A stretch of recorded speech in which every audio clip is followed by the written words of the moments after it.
There's often lots to talk about when it comes to Vidbeer, under normal circumstances, that is. Of course, what's going on right now is far from normal. Obviously, the war has affected the lives of millions of Ukrainians in the country and abroad. And as we would expect, we see some of the feelings that come with that reflected in the music. We once again have a very competitive selection, as we usually expect from Vidbeer, and this could be even one of the most competitive that we've seen in a long time.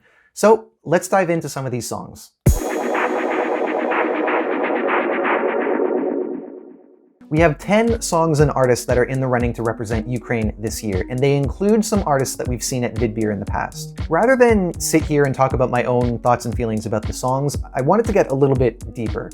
So for that, I called up my friend Irina from OGAE Ukraine to help me digest the songs and talk about which ones are contenders.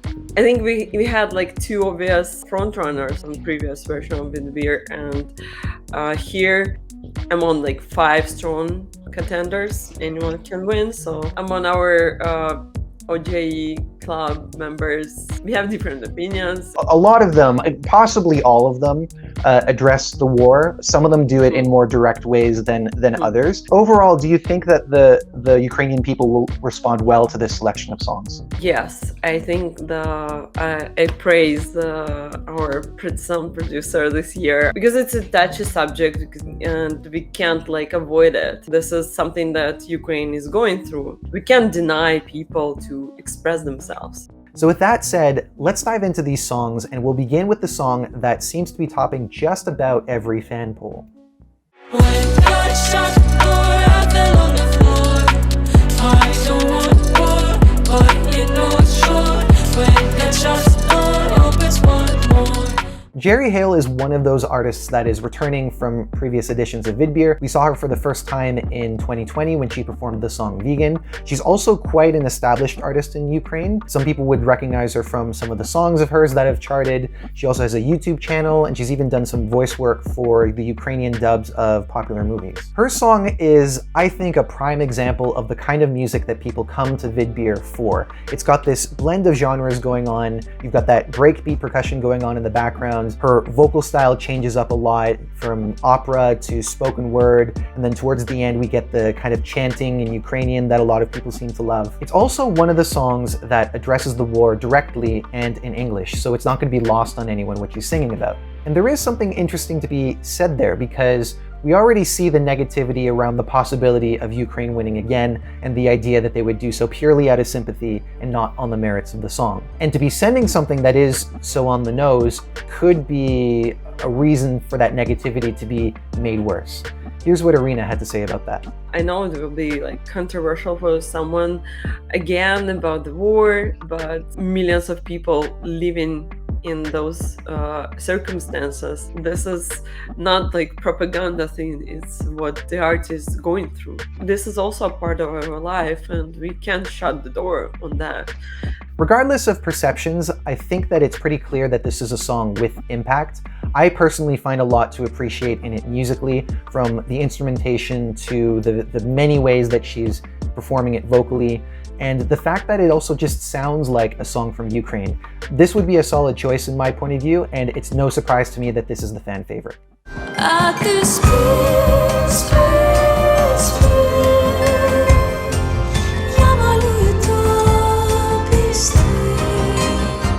Another artist returning to Vidbeer is Krut. We also saw her in 2020 when she performed her song 99. She's easily recognizable for performing with a bandura, which when combined with her soft vocals make for this beautiful dreamlike experience. The song she's bringing this year is called Koliskova, which translates to lullaby, and it's definitely a very aptly named song given how it sounds. But what interests me most is the story that's being told. And not try not to cry. It's like a mother singing to her child about her feelings. Like she's not afraid anymore, so don't be afraid, and trying to calm yourself down, and also like calm your son and put him to sleep. It's just hard to hear this because so many kids affected. How they, I'm sorry. It's okay. Yeah, how they going through this? It's hard, and we know about that. With the full context of the song, it does make you appreciate just how people are living under this devastation. And the fact that with all of that going on, there's still hope is incredibly touching. I think if all of those feelings can be communicated in a live performance with the aid of visuals, this could be an incredible moment, not only at Vidbir, but at Eurovision as well. In contrast to the heavier songs that we've been talking about, we have Finka, who is bringing something that's completely different. Ой, попід, хай зелений, ходить до, жде молодий, імені, тож треба бича, Богу цю. Her song Dovbush is a tribute to a folklore figure from the Hutsul people that's very similar to Robin Hood, known for protecting the poor from the rich. The song itself, I would say, has a ton of personality, and much like Jerry Hale's song, it also has a little bit of this genre blend that we've got, with hip-hop being infused with folk instruments. And ultimately, this is the kind of song that I really look forward to hearing from Vidbir. Like, you don't get these kinds of songs from any other selection. Finka, it's like Verka Serduchko, but in the other way. And this is not cosplay. She is herself. Everything she does is like with a humorous and in Hutsul style. And she's like flirty with boys. My friends, oh my god, they are in love with the song, and they don't want to listen to anything else. I think it's just worthy contender, and I don't mind this winning because we will cheer up Europe and we will dance to it. Because this song is supposed to be fun and a little bit comedic, I do also recognize that it could be like totally unhinged, and in that case it definitely shouldn't go. But if they find a right balance between, incorporating humorous elements, but then also keeping it really tight and professional, then I think this would be a great choice. There's definitely a path for success for this song, and I think I'd like to see that happen.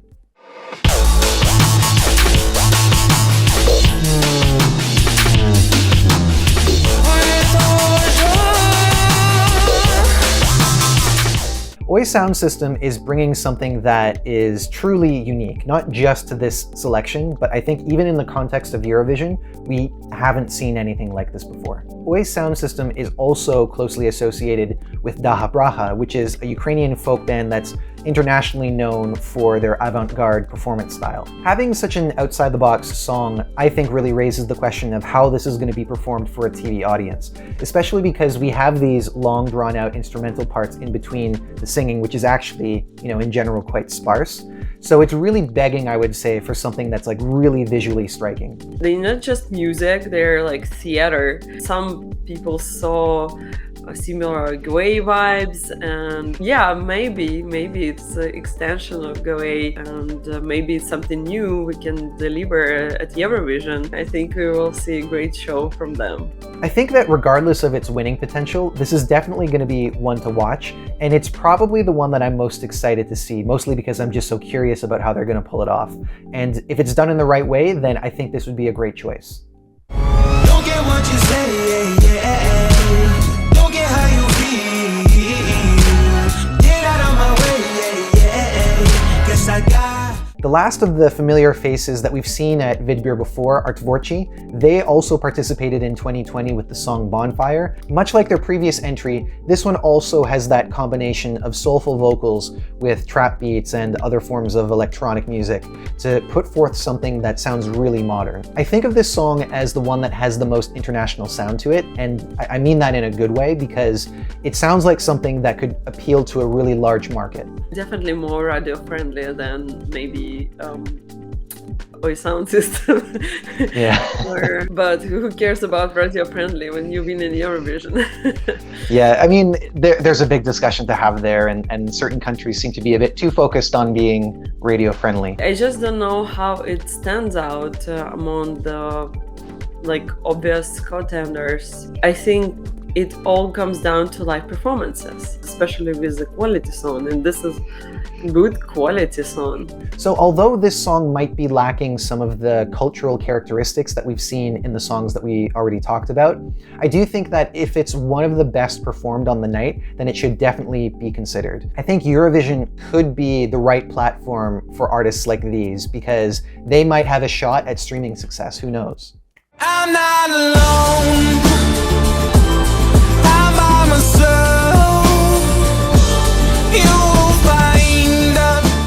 Moise is a singer and violinist who has been drawing a lot of attention online for performing these beautiful violin covers while serving for the Ukrainian army, and he does so in these areas of destruction. His song, I'm Not Alone, is one of the entries that has a bit more of a clear connection to the war, but I think that the way that he's telling the story is actually what makes his entry most interesting. He's thinking about loss of his friends. He wanted to see them on Christmas. He wanted to see them, but they're not there anymore. We can all relate. We lost so many people since February, and it's more subtle than Jerry Hale or Krut.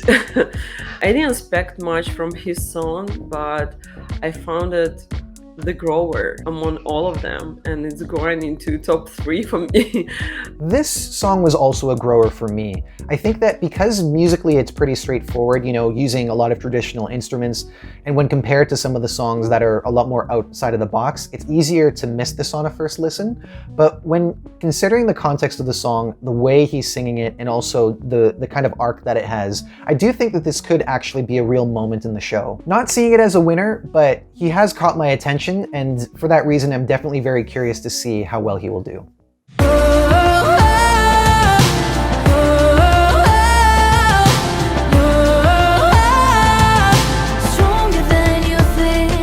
Although she's one of the youngest participants in this selection, Angelina is bringing a lot of television experience with her into this. She's already participated in The Voice Kids in 2019, and she was also on the most recent edition of Idol in Sweden. From Idol, she's bringing a little bit of a Swedish flavor with her entry, as it was co-written by Anders Wrethov, who is a songwriter that we've often seen at Melodifestivalen and Eurovision. And with that, there is a kind of familiar feeling to this song that even me, as somebody who hasn't really been in the Eurovision bubble for that long, can pick up on, which is interesting. It's not a bad thing, it's just familiar sounding, I would say.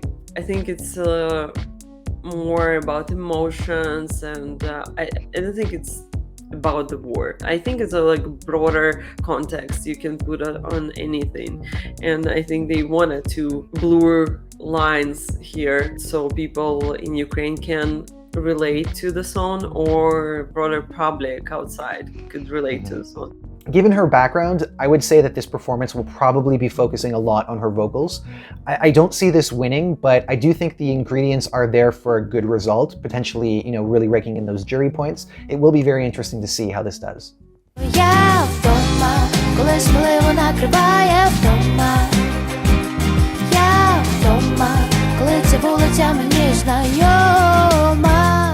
Timbre Blanche is another relatively young band, having only been formed in 2020, and they're bringing one of the more optimistic songs to the selection. Admittedly, I didn't think much of the song at first because it was a bit too understated for me, but my impression did improve when I saw the music video because I think I got a better idea of what was being communicated in the song. This song, Я вдома, is like warming up, and you at home, and you talking, you still have your relationship, yes, war is happening, and you living your life. I love them so much, and I love bands like this. I don't know how they would do, we will see, you know. I also love Portugal this year. They also were very atmospheric, warm, and the sound like covering you as a blanket, and I love it. Based on the polls that I've seen, I would say that this entry doesn't seem to be getting as much international love, but it will be interesting to see where they finish because as I understand, they are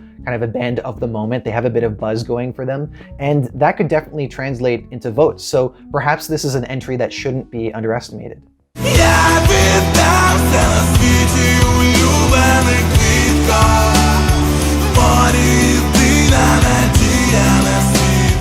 Two Tone are also bringing a bit of television experience with them into this competition. They participated in the most recent edition of The Voice Ukraine.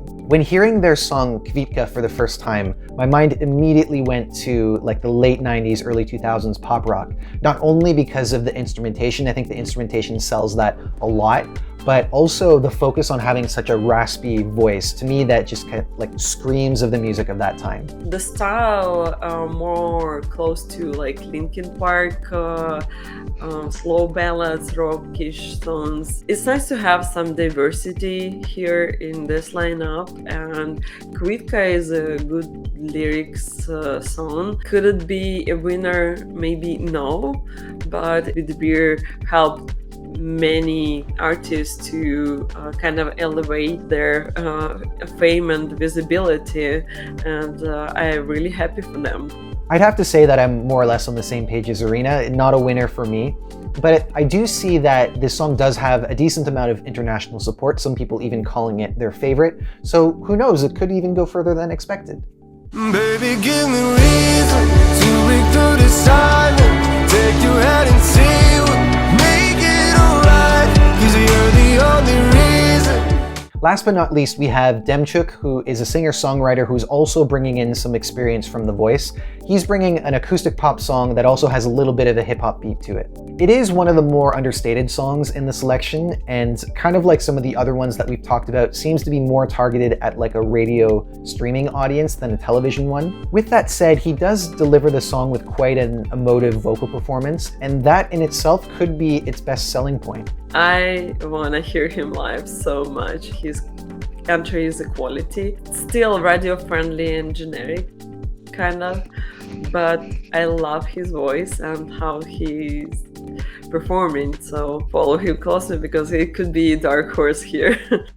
So with all that said, the question remains, who should represent Ukraine at this year's Eurovision? The good thing is that there are, I would say, more good choices than bad. In fact, I wouldn't say that there are any bad songs, but obviously some of them leave more of an impact than others. The standouts for me would be Jerry Hale, Krutz, Oi Sound System, and Finka. And obviously they're very different songs and they stand out for very different reasons. I think the most daring song to send would be Oi Tuju by Oi Sound System, simply because it's so outside the box and really can't be compared to anything that we've seen at Eurovision before. So it could really, I just see a lot of potential for what this song can be. The most entertaining selection would definitely be Dovbush by Finka, obviously because it's the most fun, it's the biggest bop, and it's the song that has the best potential to kind of give people an escape from the very heavy reality of right now. And the entry or entries that would be the most poignant or timely would be Jerry Hale's When God Shut the Door and Krutz Koliskova. They're kind of like two sides of the same coin, very different songs, but coming from a similar place. Jerry is of course the fan favorite, so her winning would probably appease the most people. But Krutz should also not be underestimated because her song is very lush and beautiful and has the potential to reach people the deepest. Of course, we can't have 4 winners, we have to choose one. So if I had to choose, I think I would go with Oi Sound System just because of how different it would be for Eurovision. And thinking about the possibility of Ukraine winning again, obviously like that's a big discussion and can get very nasty. But if they do have this perceived advantage, then they might as well send something that's going to turn the most heads, and I think that's going to be it. As always, we should be open to all possibilities, and who knows, maybe it will be one of the other songs that really shines that night and be declared the winner. But that's what I think. Let me know what you think down in the comments. Which song is your favorite? Which song do you want to see represent Ukraine at Eurovision? Are you like me? Do you see all these different possibilities, or for you, is it just one song that you see destined for that stage in Liverpool? I want to thank you so much for tuning into this very first video on my channel. I plan on making a lot more videos for the national selections, and I hope that you subscribe so that we can keep talking about some of those other selections. This is always a very exciting time of year for me, and I hope that it's just as exciting for you. I hope that I make it exciting for you as well. Nonetheless, we'll leave it there. Thank you so much for tuning in, and I'll see you next time. Take care.